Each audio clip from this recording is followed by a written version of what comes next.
তাণ্ডবে নিশোর কেমিও নিয়ে মন গলল শাকিবের, কিন্তু নিশোকে যে ক্যারেক্টারে তাণ্ডবে দেখা যাবে এটা নিয়ে এমন একটা বাজ উঠলো যেটা শোনার পর পুরাই গুজবাম্পস ক্রিয়েট হয়ে গেল। ট্রাস্ট মি, এই স্পেকুলেশনটা শুনলে আপনারও মাথা ঘুরে উঠবে। এই সামারে ফুল ক্যাশ অন ডেলিভারিতে নিন চালাকের সুপার প্রিমিয়াম আউটফিট, যার ইউনিক ডিজাইনে সবার অ্যাটেনশন যাবে আপনার দিকে। বিষয় হলো এক রাতের মধ্যে ভাই তাণ্ডবে নিশোর কেমিও নিয়ে যেই লেভেলের ওয়াইল্ড স্পেকুলেশনস, যেই লেভেলের ঝড় সোশ্যাল মিডিয়ায় উঠেছে, মাথা নষ্ট একেবারে। মানে গুঞ্জনে এমন পর্যায়ে পৌঁছেছিল যে নিশোর কেমিও রাফি শাকিব খানকে না জানিয়ে শুট করেছে তাণ্ডবের জন্য, যেটা শাকিব খান জানতে পেরে নারাজ হয়েছে।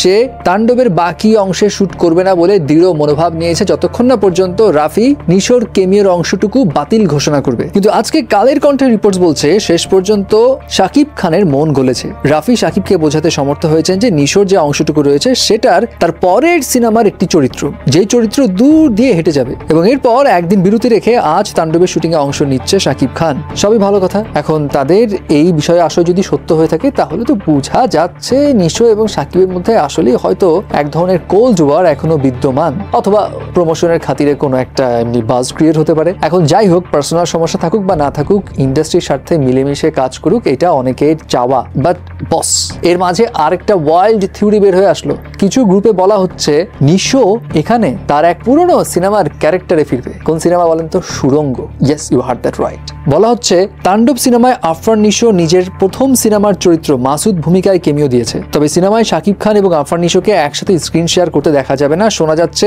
রায়হান রাফি ড্রিম ইউনিভার্সের দুটি সিনেমার ইঙ্গিত তাণ্ডব 2 ও সুড়ঙ্গ 2 এই তাণ্ডব সিনেমার মধ্যেই আসবে। ওয়েল, এটা তো সত্যি কথা যে রায়হান রাফি তাণ্ডব সিনেমা বানানোর আগেই বলেছিল তিনি তাণ্ডব সিনেমা দিয়ে তার ইউনিভার্স ক্রিয়েট করতে চান, এবং তিনি তাণ্ডব সিনেমায় এমন একটি ওয়ার্ল্ড তৈরি করতে চান যেখানে দর্শকরা একেবারে নতুন ধরনের অ্যাডভেঞ্চার পাবে, ভিন্ন দৃষ্টিকোণ থেকে গল্পটি উপভোগ করতে পারবে, এবং এটা শুধু সিনেমা নয়, তার সিনেমেটিক ইউনিভার্সের প্রথম ধাপ হতে চলেছে।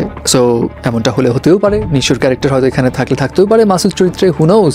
যাই হোক, এখন এই গুঞ্জনের কোনটা সত্য কোনটা মিথ্যা সেটা সময় আসলেই টের পাওয়া যাবে। কিন্তু একটা বিষয় ভালো লাগছে, বলিউড কিংবা হলিউডে কোনো মুভি নিয়ে যেই লেভেলের স্পেকুলেশন হতো বা যেই লেভেলের থিওরি তৈরি হতো, বাংলা সিনেমায় কিন্তু এরকম কোনো মুভি নিয়ে থিওরি বা স্পেকুলেশন তৈরি হয়নি যেমনটা তাণ্ডবের ক্ষেত্রে হচ্ছে। এটা কিন্তু একটা পজিটিভ সাইন। তার মানে বুঝতে পারছেন আগ্রহ দিন দিন কোন লেভেলে যাচ্ছে বাংলা সিনেমার ক্ষেত্রে।